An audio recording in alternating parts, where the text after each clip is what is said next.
Most people don't really want transformation.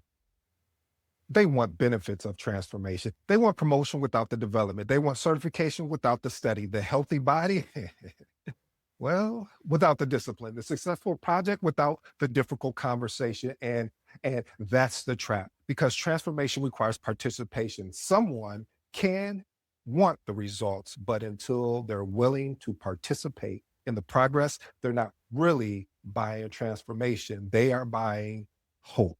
And hope without action has a terrible conversion rate. Today, I want to talk to you about something I've been guilty of myself. It's easy to tell people, work hard, stay disciplined, stay focused, keep the faith. And I believe in all those things, but every day is still a fight to align with them. For a long time, I thought transformation started when you found the right strategy, the right mentor, the right opportunity, the right breakthrough. For me, transformation started somewhere much less inspiring. It started when I got tired. It started when I got tired of getting hit. If you ever watch boxing, one of the first things they teach you is to keep your hands up or keep your guard up. Because the moment you drop your hands, that's usually when the punch comes. The more I thought about it, you know, that's more like real life. They're really no different. Every time I felt like I could relax, something happened, a setback, a disappointment, a criticism, a closed door, a situation I didn't see coming, or at least I thought I didn't see it coming. Well, no, that's the story that I told myself. Because if I'm honest, some of those punches weren't surprises. Some of those were the result of stories I've been telling myself for years, stories about why I couldn't do something, why the timing wasn't right, why success worked for other people and not me. So I had become a great dreamer and just as good as explaining why those dreams weren't available to me. See, when I became this great dreamer, I could imagine incredible possibilities, but I also became really good at finding reasons why those possibilities weren't available to me. Well, let's be fair. Some of these obstacles, though, are real. Sometimes working harder wasn't the answer. Sometimes, no matter how much effort I gave, I still found myself being criticized for not being enough. I couldn't control that. I couldn't even control other people's opinion. I couldn't even control every opportunity. I couldn't even control every closed door. Eventually, I asked a different question. What can I control? See, that answer was simple. I can control whether I finish. I can control whether I show up tomorrow. I can control whether I quit, and I can control whether I participate. That's when things started to change, not because life became easier, not because the punches stopped coming, but because I stopped waiting for the perfect conditions before committing. Participation, it reveals something. It reveals if you're interested or if you're committed. Principle number one, participation reveals commitment, not desire, not motivation, not intention. It's easy to say, you know what? I want to pass this cap in. Or it's easy to say, I want a better career. It's easy to say you want a stronger mental attitude. But see, participation is where commitment becomes visible because commitment isn't proven by what you say. Commitment is proven by what you repeatedly do. This is why I always talk about sets and reps. Why is this important? Because many people confuse wanting something with being committed to it. Those are not the same things, family. Wanting creates intention. Participation creates evidence. The quickest way to determine how committed you are to a goal is not by listening to what you say. Is by looking at what you consistently do. Here's my actionable tips I love for you to experiment with. Evaluate commitment based on behavior, not enthusiasm. Next one, ask yourself, what am I doing that proves I want this? See, once you understand that participation reveals commitment, another question starts showing up. If participation is what matters, what should I focus my participation on? That leads us to principle number two. Principle number two, you can only control what you participate in. For years, I focus on things outside of my control, people, opinions, politics, closed doors, criticism, rejection. The moment I focused on my participation, I started regaining my power. my effort, my preparation, my consistency, my willingness to continue. Why is this important? Because frustration often lives in the gap between what we want to control and what we actually control. The more energy you invest in things outside of your influence, the less energy you have available for your growth. Eventually, I learned something. My participation was my nobody, and I mean, nobody could take that away. Experiment with these actionable tips. Make a list of what is within your control and focus your energy there. Next one, spend less time analyzing obstacles and more time executing solutions. But here's where it gets interesting. Just because you're participating doesn't mean the journey becomes easy. In fact, participation usually introduces you to something many people try to avoid: the process. Principle number 3, transformation happens through process. Many people want transformation. Few people want the process. See, everyone wants confidence. Few want the uncomfortable situation that build confidence. Everyone wants resilience, but few want the adversity that comes with it. Everyone wants armor, but few want to get hit. Why is this important? Because transformation is not an event, it's a process. And processes are rarely glamorous. They're repetitive, they're uncomfortable, they're often invisible, but that's where the growth lives. Experiment with these actionable tips. Stop viewing discomfort as evidence you're failing.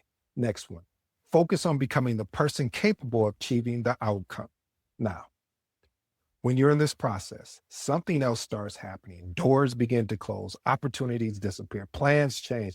And then that's exactly where many people quit. I've signed up for quitting many of times.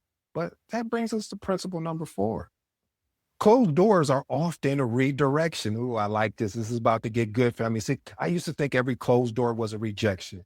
Now that I think about it, I wonder if some of those were protection. Some of those closed doors were preparation. Some are redirection. Why is this important? Because how you interpret a closed door often determines whether you continue to move forward. Many people stop at the first rejection. They assume the door is locked forever. Sometimes the door is locked because you're supposed to take another path.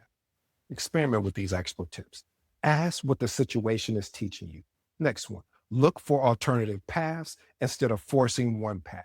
But even when the door closes, many of us convince ourselves we're moving forward. We tell ourselves we're thinking about it, planning for it, praying about it. And that's when principle number 5 enters the conversation.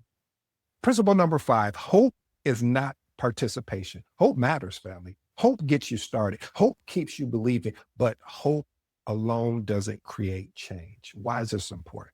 Because hope without action creates the illusion of progress. You could spend years hoping, but transformation only begins when action enters the equation. Experiment with these actionable tips. Turn every goal into a daily action. Next one, ask yourself, what am I doing today that supports what I'm hoping for tomorrow? See, the challenge is that when action becomes necessary, something interesting happens. Our minds get creative, very creative, and that's where excuses show up. Principle number 6, excuses often sound like logic. Listen, family, I'm going to be very honest with you. This principle right here speaks to my soul because there's been many times that I've made an excuse and it sounds very logical. Like, you know what? I didn't get much sleep last night, so I can't wake up in the morning. Or, you know what? I can't, I want to lose this weight, but I don't feel like working out today because I'll just do it tomorrow. Then I put off to the next day and to the next day. So excuses often sound like logic. Speaks, like I said, speaks to me so much because this is one of those that hurt, because excuses rarely sound like excuses. They really sound reasonable. Why is this important? Because the most dangerous excuses are the ones that contain a little truth. They're believable. And because they're believable, we stop challenging them. So experiment with these actual tips. Challenge reoccurring reasons you use for staying stuck. Next one, replace why can't I with what's one thing I can do next. See, the moment you move forward beyond excuses, something powerful starts happening. You begin finishing things, and finishing changes people. Principle number 7, finishing builds confidence faster than planning. One of the biggest shifts in my life came when I stopped focusing on perfect and start focusing on finishing. Let me talk about that. There's been so many times, family, that I wanted it to be perfect. I wanted the book to turn out perfect. I had all these ideas, and 1 month went by, 2 months went by, 3 months went by. See, I'm actually on this journey now that I got this amazing book I want to put out. I was like, no, let me edit more. Let me edit here. Let me do this.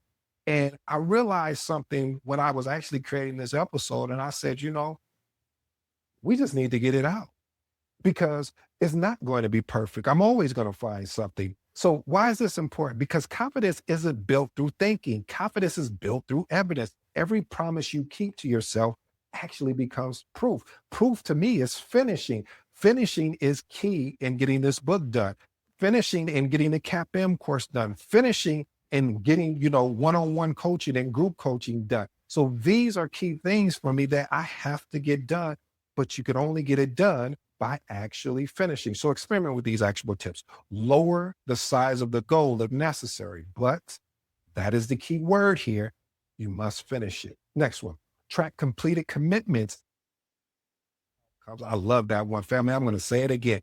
Track completed commitments instead of perfect outcomes. Here's my professional advice on this particular one. And once you start finishing things, you discover one final truth. There is no finish line for commitment. Principle number 8, every day is a new commitment. I wish I could tell you that discipline becomes effortless. I still haven't found that day. Why is this important? Because many people think transformation is a destination. It's not. It's a daily decision. Every morning, that question returns. Hey, D, will you participate today or will you not participate today? So I ask you, family, will you participate today or not? Here's 2 actionable tips I'd love for you to experiment with. Focus on winning today. Next one, build a habit of recommitting every morning. So listen, family, as we wrap these 8 principles up, there's one final question worth sitting with. A question for you to take into your own goals starting today. Think about the goal you're pursuing right now: certification, promotion, business, relationship, a health goal. And I want you to ask yourself a question. Am I pursuing the outcome or am I participating in a process required to create it? Because the answer to that question will tell you whether you are moving toward transformation or you're simply just kind of wishing for it. And that question is exactly where we'll close this conversation for today. Because transformation changes life, but transformation has a price. The price is participation. And the people who grow are always the smartest. They're not always the most talented. They're not even the most connected. They're often the people who keep showing up long after the excitement disappears because they understand something many people never learn. That transformation isn't found at the finish line. Transformation happens when participating is the process. Keep leading, keep growing, and keep moving forward. If you're new to the episode, I go by the name of ED. For all you smart and intelligent folks out there, that just simply means Ed. And I want to tell you a special note, family. I'm not perfect. You're not perfect. So stop trying to find the perfect solution. Find the opportunity where you can work at it day in and day out. And yes, you're going to fall down some days. But the key is, the goal is, the outcome is, the direction is to get back up again. Until next time.